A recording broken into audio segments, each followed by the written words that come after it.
ब्रह्मा गुरुर्विष्णु गुरुर्देवो महेश्वरा गुरुर साक्षात परब्रह्मा तस्मै श्री गुरुवे नमः। सभी साथियों को नमस्कार।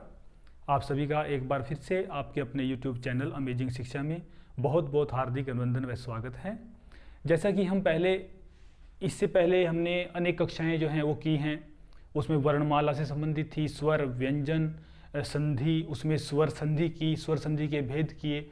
इसी प्रकार से एक बहुत ही आनंददायी आज जो विषय हम लेकर के आए हैं व्यंजन संधि। ठीक है, ये बहुत ही सरल बड़ा आसान विषय है और इसको आपने किसी प्रकार से ये नहीं समझना कि ये बहुत मुश्किल है। ये स्वर संधि से भी आसान है। बहुत अच्छे ढंग से हम आपको कोशिश करेंगे, पूरा प्रयास करूंगा मैं यहाँ पर कराने का आपको। बस एक बात का आपने ध्यान रखना है कि जो हम ये जो व्याकरण का कोर्स लेकर के चले हैं हिंदी व्याकरण का, इसको आपने क्रमबद्ध रूप से तैयार करना है, व्यवस्थित रूप से तैयार करना है। जो इससे पहले हमारी जो वीडियो आई हैं, आपने अगर वो नहीं देखे उनको जरूर देख लें आप, ठीक है ना। क्योंकि हमें स्वर और व्यंजन का ज्ञान होना चाहिए। यदि स्वर व्यंजन का ज्ञान होगा तभी हम आगे संधि के विषय में या दूसरे अनेक विषय हैं व्याकरण के, उनको समझ पाएंगे, ठीक है ना। तो इससे पहले आप हमारी जो इसमें प्ले लिस्ट में आप जाकर के देख सकते हैं, उसमें सभी वीडियोज़ हैं और उनको आप देखें समझें, ठीक है। तो आज जो बात करेंगे हम वो करेंगे व्यंजन संधि की। सबसे पहले देखिए स्वर संधि में क्या था, वहां पर स्वर का स्वर से मेल था, ठीक है ना। जो मैं थोड़ा सा अंतर बताना चाहूंगा, वहां पर क्या था, स्वर का स्वर से मेल।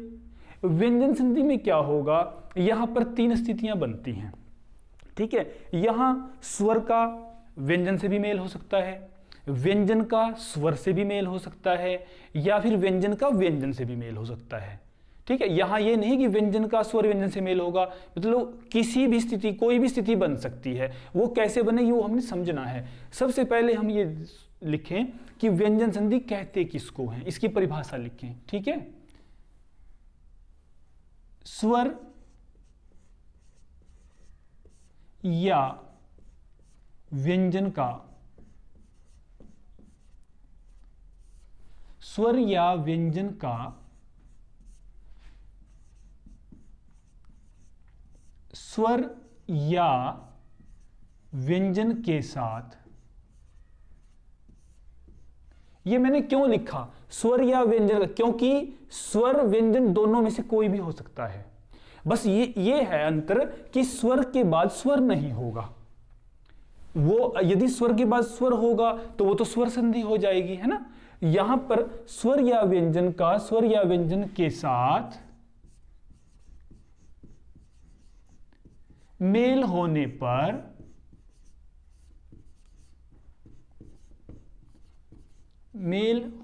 पर जो परिवर्तन होता है, जो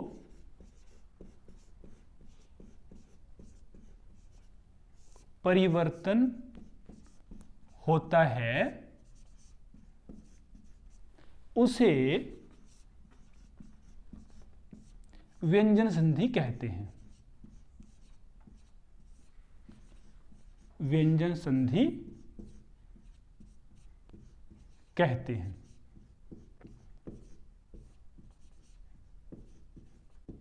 देखिए स्वर व्यंजन का स्वर व्यंजन से मेल कैसे होगा, यहां पर हम तीन स्थितियां बना सकते हैं।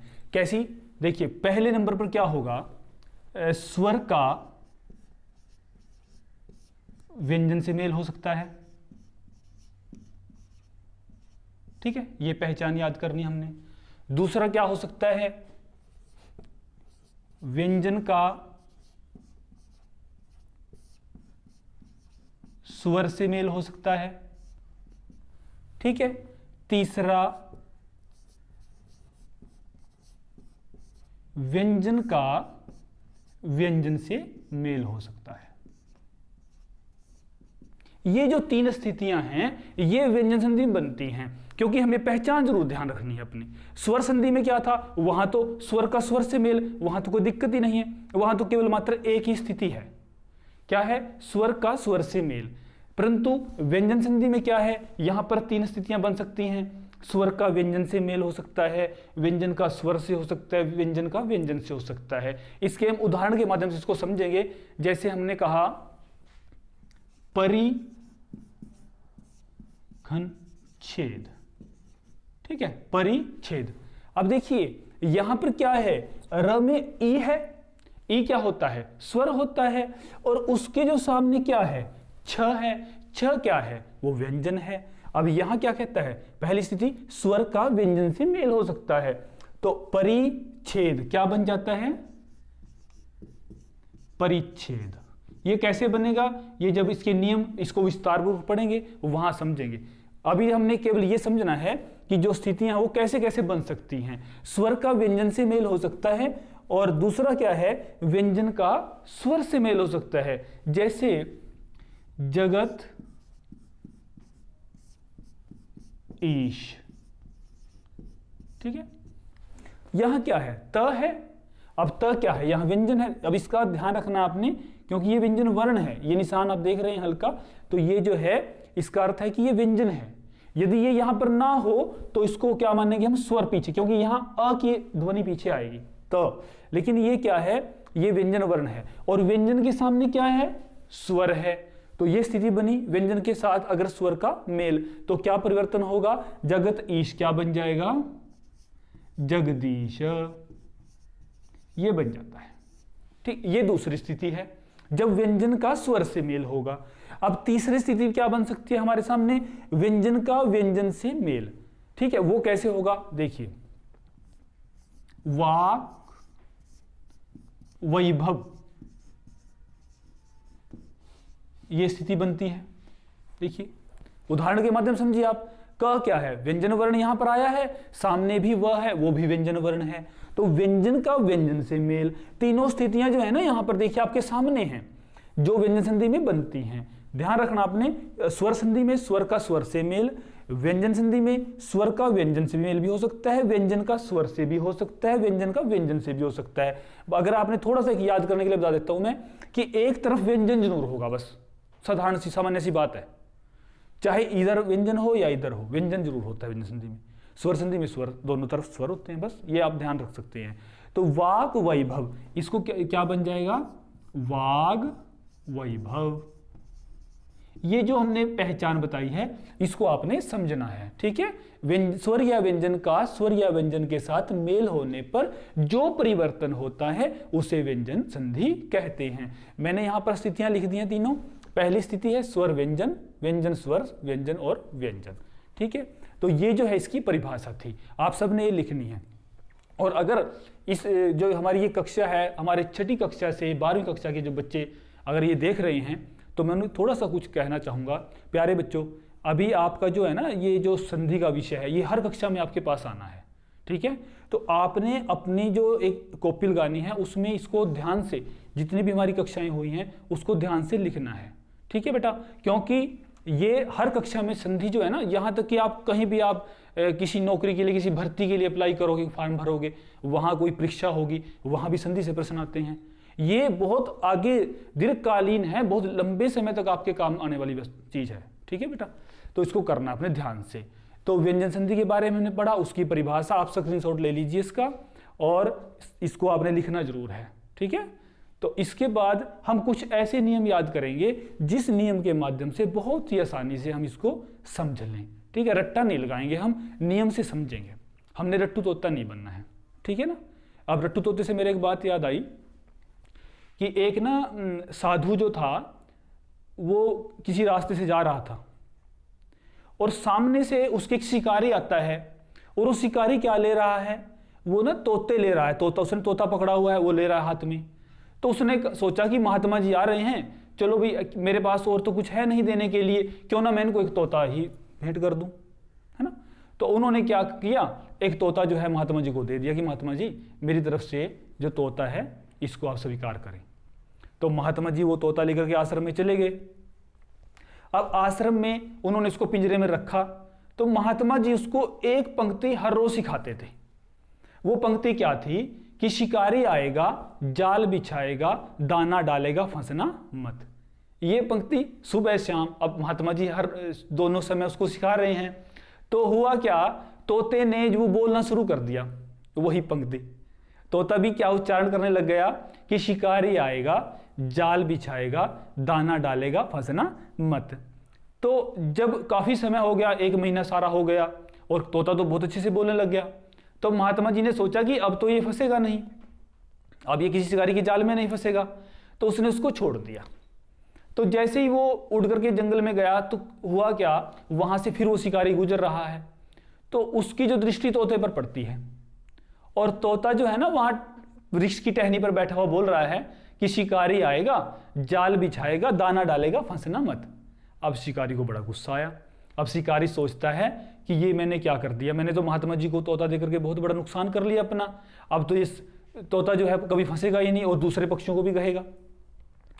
तो वो महात्मा जी के आश्रम में जाता है, तो महात्मा जी से कहता है कि महात्मा जी आपने क्या कर दिया, आपने तो मेरी रोजी रोटी खराब कर दी, मेरी रोजी रोटी छीन लिया आपने, अब मेरी आमदनी कैसे होगी।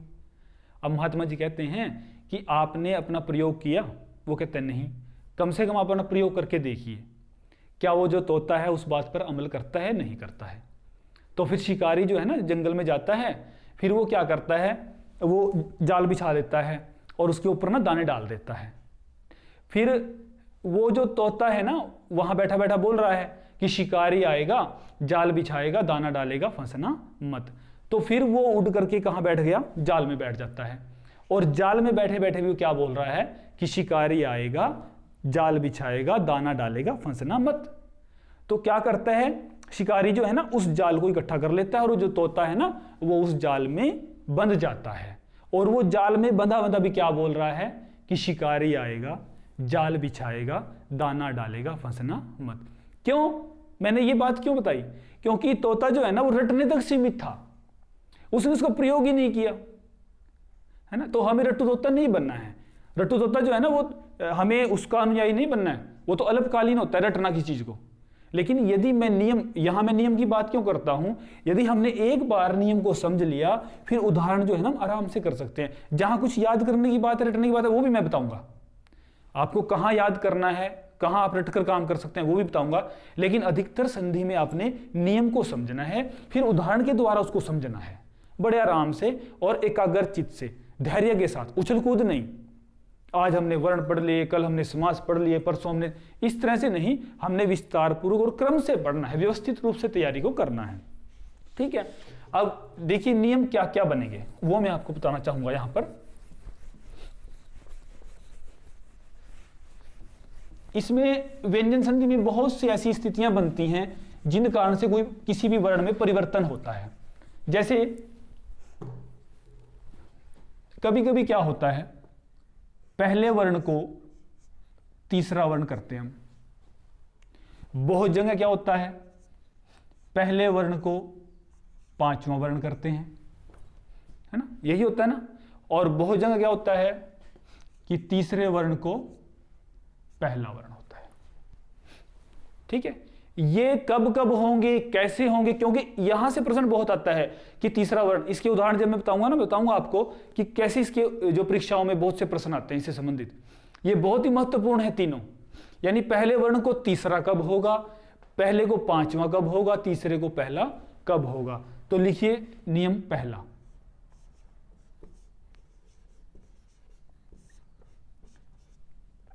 ठीक है। अब पहले को तीसरा कब होता है, देखिए यदि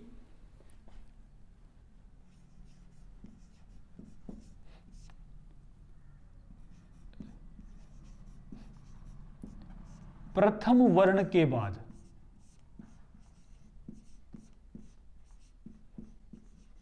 प्रथम वर्ण तो समझते हैं, क है, च है, ट है, त है, प है, वो प्रथम वर्ण है।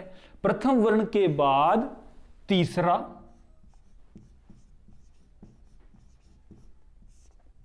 चौथा,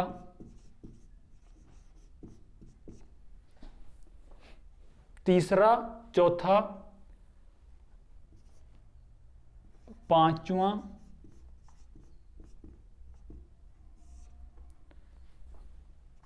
अंतस्थ व्यंजन कोई भी हो,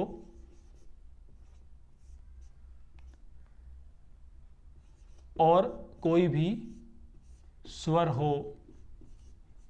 दोबारा समझिए, यदि प्रथम वर्ण के बाद तीसरा वर्ण हो, चौथा हो, पांचवा हो, अंतस्थ वर्ण हो या कोई भी स्वर आ जाए, तो प्रथम वर्ण के स्थान पर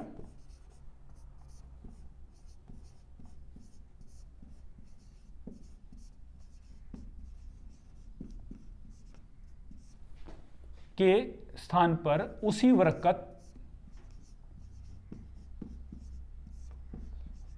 वर्ग का तीसरा वर्ण हो जाता है। तीसरा वर्ण हो जाता है।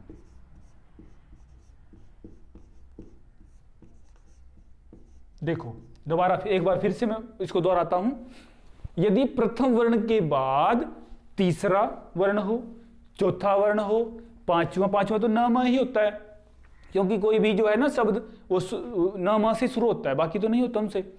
अंतस्थ य र ल व है और कोई भी स्वर हो, तो हमने पहले वर्ण को क्या करना है, उसी वर्ग का तीसरा कर देना है। उदाहरण के माध्यम से समझेंगे, ठीक है। जैसे हमने यहां लिखा वाक दान, ये लिख दिया हमने, प्रथम वर्ण है और उसके सामने क्या है, यहां देखिए त थ द, तीसरा है ना, क्या कहता है, तीसरा हो। यहां नियम की पूर्ति हो रही है हमारे, हमने जो नियम लिखा है यहां पर वो जो है ना ये सही बैठ रहा है। देखिए क के सामने यानी प्रथम वर्ण के सामने क्या है, द है, तो प्रथम वर्ण को उसी वर्ग का तीसरा। अब तीसरा देखिए वर्ग का क ख ग, क्या बनेगा ग, तो ग भी देखिए ये हलंत है ना व्यंजन वर्ण, तो भी अधूरा आधा बनेगा, तो ये बन जाएगा वागदान, ठीक है। जब आपके नियम याद है कि प्रथम वर्ण के बाद तीसरा वर्ण हो, चौथा वर्ण हो, पांचवा हो, कोई भी अंतस्थ वर्ण हो या फिर कोई भी स्वर हो, तो हमें प्रथम वर्ण का क्या करना है, तीसरा वर्ण कर देना है। अब यहां क था, तीसरा कर दिया क ख ग, क्यों किया, क्योंकि सामने क्या है, तीसरा है। तीसरा कैसे है वो, तो वर्ग का तीसरा क्या होता है, त थ द, इसलिए क्या बन जाता है, वागदान, ठीक है।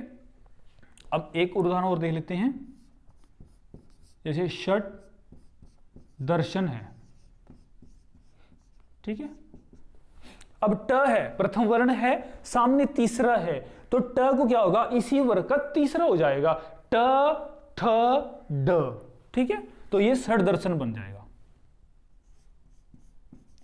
षट दर्शन।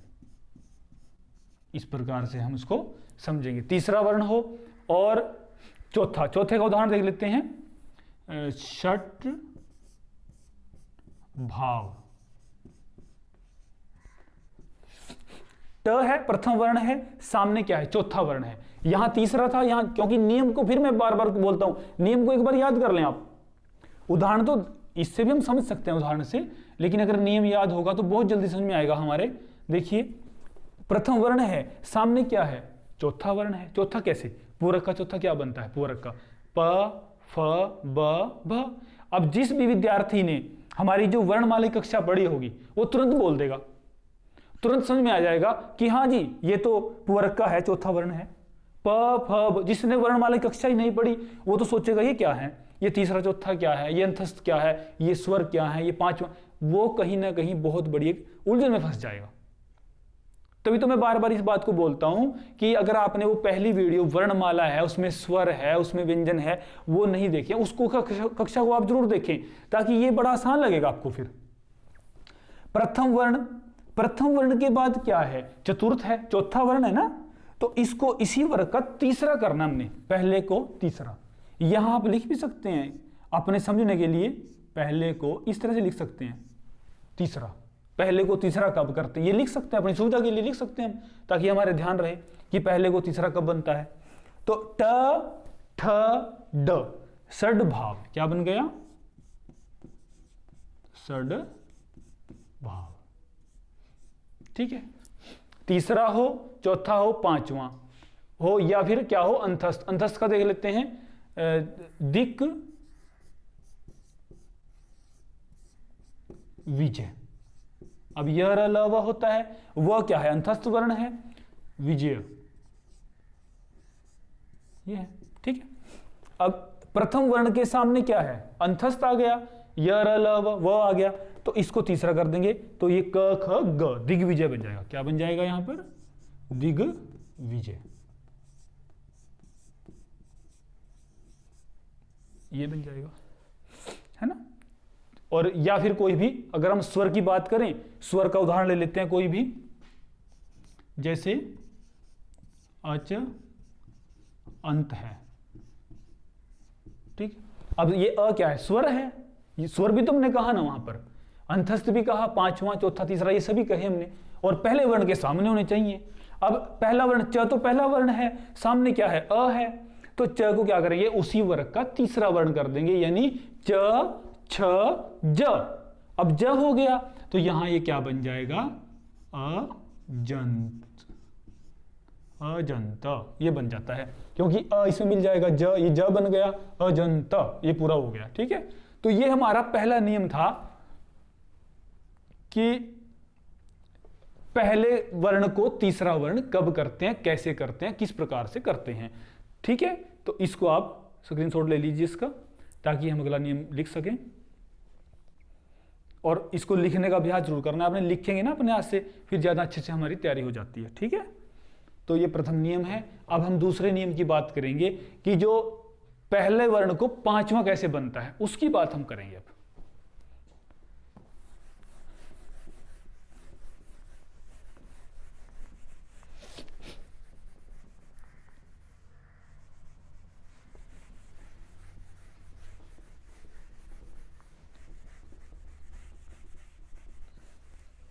ये बहुत आसान है, ये भी।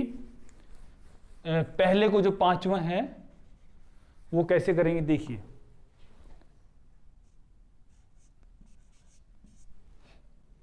दूसरा नियम है, प्रथम वर्ण तो रहेगा ही वहां पर। यदि प्रथम वर्ण के बाद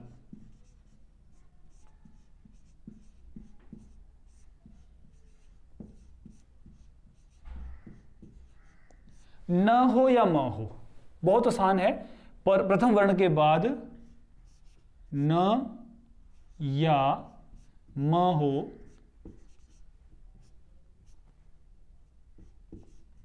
तो, न या म हो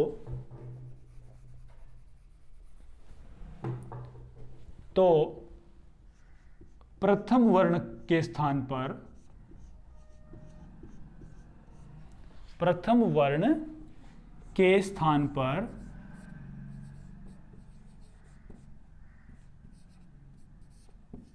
उसी वर्ग का, उसी वर्ग का पांचवा वर्ण हो जाता है, या पंचम वर्ण हो जाता है, पंचम भी कह सकते हैं या पांचवा कह सकते हैं, पंचम बात एक ही है। उसी वर्ग का पंचम वर्ण हो जाता है,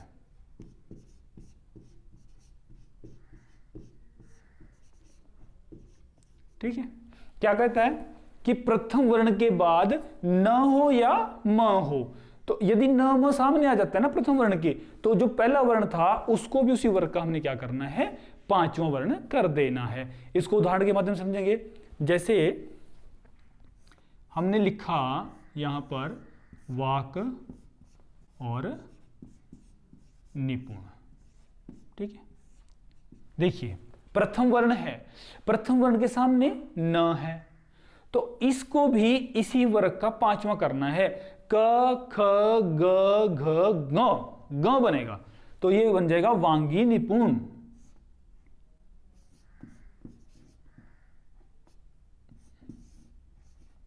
वांगी निपुण, ये बन जाता है, ठीक है। क को क्या हो गया, उसी वर्ग का पंचवर्ण हो गया, ठीक है। इसी प्रकार से जगत नाथ, प्रथम वर्ण है, सामने क्या है, न है, यही तो कहता है ना, प्रथम वर्ण के बाद न हो या म हो, तो पहले वर्ण को हमने क्या करना है, उसी का पांचवा। अब त के सामने न है, तो त का देखिए पांचवा, त थ द ध न, तो यहां क्या हो बन जाएगा, ये जगन्नाथ, ये बन जाता है जगन्नाथ, ठीक है। और उदाहरण ले लेते हैं, वाक्मय ले लेते हैं, वाक्मय। अब प्रथम वर्ण के सामने म है, यहां तो न था, यहां म है, यही तो कहता है चाहे न हो या म हो, तो इस प्रथम वर्ण को भी इसी वर्ग का पांचवा बना देना है हमने, क ख ग घ ग, तो ये बन जाएगा वांग्मय,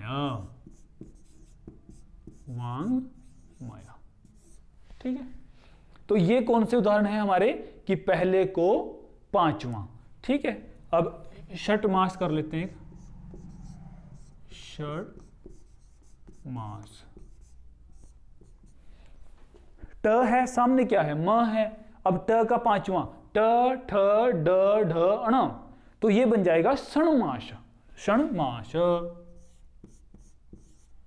ये इस प्रकार से। ठीक है, तो ये जो नियम था ये प्रथम वर्ण को पांचवा बनाने का नियम था, और इससे पहला क्या था, प्रथम वर्ण को तीसरा कैसे बनता है, प्रथम वर्ण को ये पांचवा कैसे बनता है। अब हम बात करेंगे तीसरे वर्ण को पहला कैसे बनाएंगे हम, तीसरा वर्ण दिया हुआ है और उसको पहला कैसे बनाना है उसकी बात करेंगे हम। ठीक है, इसका आप स्क्रीनशॉट ले लीजिए ताकि बाद में आप इसको आराम से लिख सकें। ठीक है, अब बात करते हैं कि जो हमारा तीसरा वर्ण है उसको हम पहला कैसे बनाएंगे।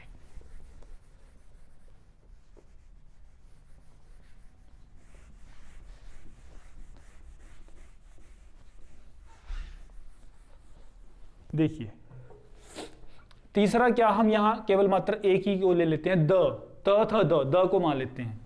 ठीक है ना, तीसरे वर्ण को पहला, यदि द के बाद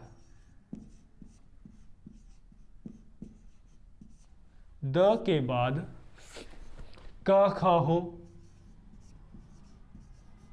ठीक है, क ख केवल दो ही, सारे नहीं लेने उसमें, हमने केवल क ख ही लेना है, प फ हो, ठीक है, और त थ हो और स हो।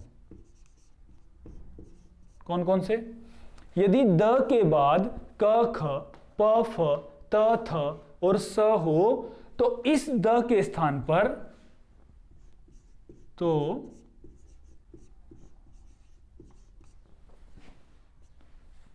द के स्थान पर इसी वर्ग का मतलब क्या है, जैसे कुवर्ग है, तुवर्ग है, टुवर्ग है, पुवर्ग है, चुवर्ग है, यानी एक वर्ग में 5 वर्ण, कुवर्ग में क ख ग घ ग, चुवर्ग में च छ ज झ य, इस प्रकार से। ठीक है, स्थान पर इसी वर्ग का प्रथम वर्ण हो जाता है, यानी पहला वर्ण हो जाता है, प्रथम वर्ण हो जाता है। ठीक है, इसका उदाहरण देख लेते हैं, जैसे हमने उदाहरण किया उद तीर्ण, ये ना, देखिए क्या कहा, द क्या कहता है नियम कि द के बाद त थ हो, प फ हो, क ख हो या स हो, तो इसको द के स्थान पर इसी का हमने वर्ग का पहला जो प्रथम वर्ण करना है। अब द का प्रथम क्या होता है, कौन से वर्ग में आता है, वर्ग में आता है, तो त थ द ध, तो त पहला वर्ण कौन सा बनेगा, त, तो यहां पर हमने इसको त बना दिया। ठीक है, तो ये क्या बन जाता है, हम उत्तीर्ण। ठीक है, ये त जो है ना, डबल त दिख रहा है हमें, तो ये द को क्या बनाया हमने, त, उत्तीर्ण, उत्तीर्ण बोलेंगे इसको, उत्तीर्ण नहीं बोलेंगे इसको, उत्तीर्ण, यानी त, ये त उत्तीर्ण, इस प्रकार से। और उदाहरण लेते हैं, उदकट। ठीक है, अब क ख तो है, क ख हो कोई भी हो तो क्या बन जाएगा, उत्कट। ठीक है, और कोई भी उदाहरण ले लीजिए, तद पर ले लीजिए, तद पर। ठीक है, द के सामने प है, देखिए क ख हो, प फ हो, त थ हो, स हो, इसको हमने याद रखना है। तो यहाँ प है ना, तो द को पहला कर देंगे तो ये क्या बन जाएगा, तत्पर, इस प्रकार से। ठीक है, और एक अन्य उदाहरण ले लीजिए, उद सा का ले लेते हैं, सहा। अब सभी तो है ना, ये तो है ही दो वर्ण सभी के, क ख प फ त थ, तो ये हैं, और एक स है। द के सामने स आ जाए तो द को क्या करना है, पहला कर देंगे, यानी द को त कर देंगे, तो ये बन जाएगा उत्साह, उत्साह। ठीक है, तो ये हमने 3 नियम पढ़े हैं कि पहले को तीसरा वर्ण कब होता है, पहले को पांचवा कब होता है, तीसरे को पहला कब होता है। ठीक है, तो इसको जो है ना आपने लिखना है और उसको समझना है। तो आज की जो हमारी कक्षा है ना वो यही संपन्न होती है। आप सभी सुखी रहें, निरोग रहें, ऐसी मैं मंगल कामना करता हूँ सभी को। जय हिंद, वंदे मातरम।